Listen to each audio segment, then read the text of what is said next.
तो स्टोइचियोमेट्री के हवाले से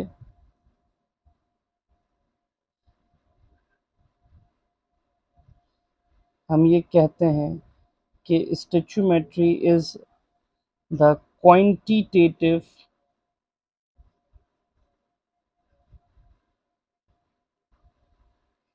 relationship between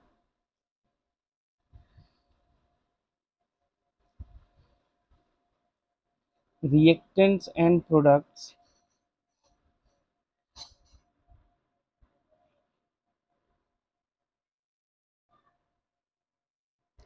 with the help of balanced chemical equation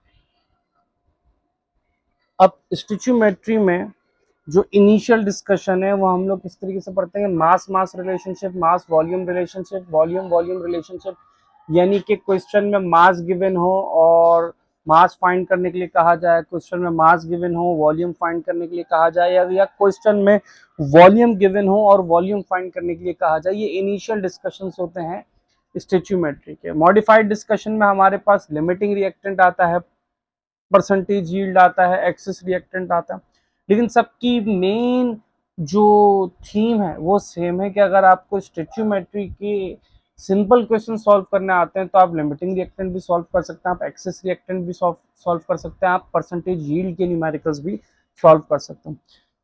तो ठीक है जी, एक क्वेश्चन लिखते हैं। क्वेश्चन है हमारे पास कि iron can be produced from iron ore, that is Fe2O3, by reacting the ore with carbon monoxide, carbon dioxide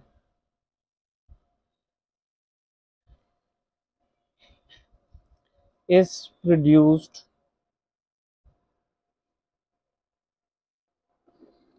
in this reaction as a byproduct। अब सवाल ये कह रहा है कि what mass of iron can be formed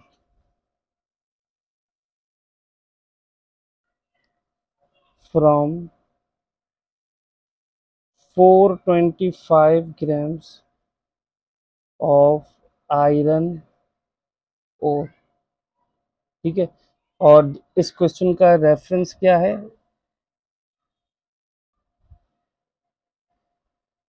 federal board के past papers में ये सवाल आ चुका है इन 2018। इस सवाल को सॉल्व करने के लिए इस सवाल की सबसे पहले हम इक्वेशन को सपोज करें तो इक्वेशन हमारे पास क्या बनती है कि आयरन ऑक्साइड को अगर मैं कार्बन मोनोऑक्साइड के साथ रिएक्ट करूं ताकि हमारे पास आयरन बने और कार्बन डाइऑक्साइड बने। देखिए इक्वेशन को बैलेंस करने के लिए हमें तमाम मामला लेके चलने होंगे, तो ये इक्वेशन बैलेंस होगा क्योंकि स्टोइचियोमेट्री कहती है कि with the help of balance chemical equation reactant और प्रोडक्ट के दरमियान क्वांटिटेटिव रिलेशनशिप फाइंड करना। अब देखें इस सवाल में जो टोटल बातें मेंशन है वो बातें क्या हैं कि आयरन ओर की वैल्यू 425 ग्राम्स मेंशन है और कहा यह जा रहा है कि आयरन का कितना मास प्रोड्यूस होगा। तो बहुत ही सिंपल सा डिस्कशन है। हाँ, मैं आप लोगों से ये कहूँगा कि ऐसे जितने भी सवालात हो स्टोइचियोमेट्री के, उनको आप 3 स्टेप्स में डिवाइड करें। ठीक है, पहला स्टेप क्या होगा?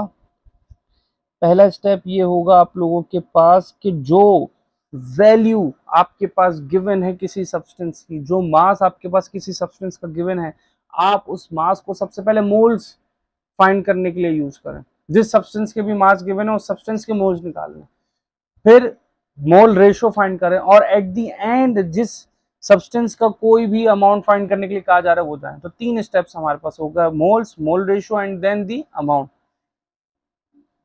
तो हमने सवाल को सॉल्व करने के लिए सबसे पहले क्या कहा कि भाई finding the moles of iron oxide. जिस सब्सटेंस का मास गिवन है उसी सब्सटेंस के मोल्स फाइंड कर लेंगे। और किस तरीके से फाइंड करेंगे?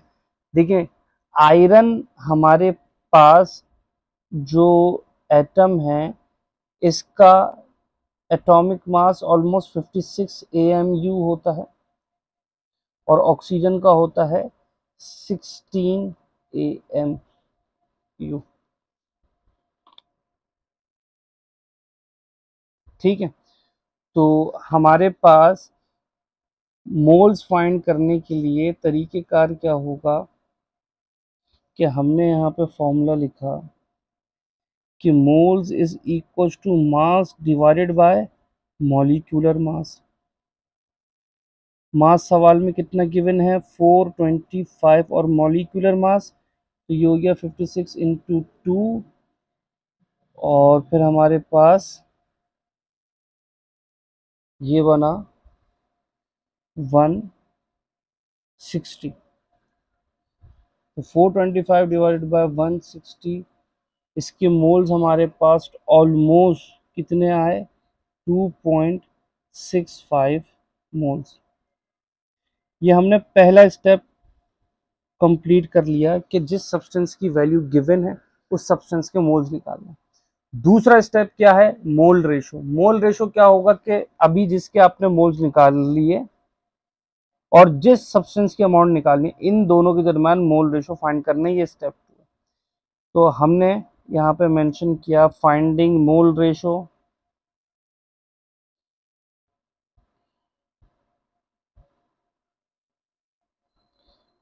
फाइंडिंग मोल रेशो में हमने क्या काम किया कि इसके कोफिशिएंट देखें बैलेंस केमिकल इक्वेशन में कुछ नहीं यानी कि 1, और इसके कोफिशिएंट देखें कितने हैं? 2।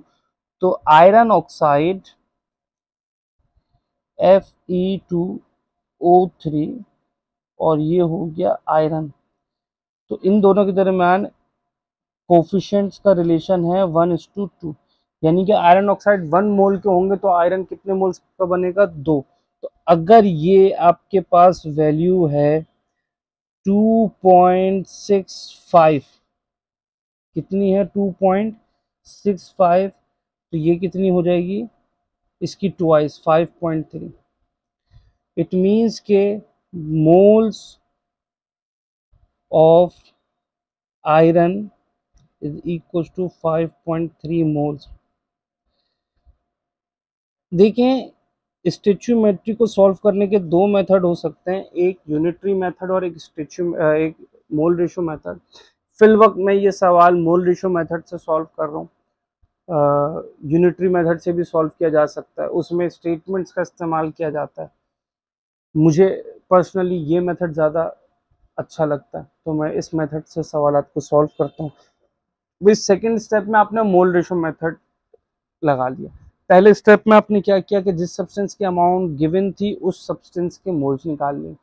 फिर जिस सब्सटेंस की अमाउंट निकालनी है सवाल में उसका रिलेशनशिप बना दिया गिवन सब्सटेंस के साथ, यानी आयरन ऑक्साइड और आयरन का रिलेशन बना दिया। अब इनके मोल रेशो की मदद से हमें ये पता चला कि अगर 425 मोल्स 425 ग्राम्स के आयरन ऑक्साइड मौजूद है तो 5.3 मोल्स ऑलमोस्ट आयरन बनेगा। अब आयरन के मोल्स अगर 5.3 है तो इसका मास फाइंड करेंगे।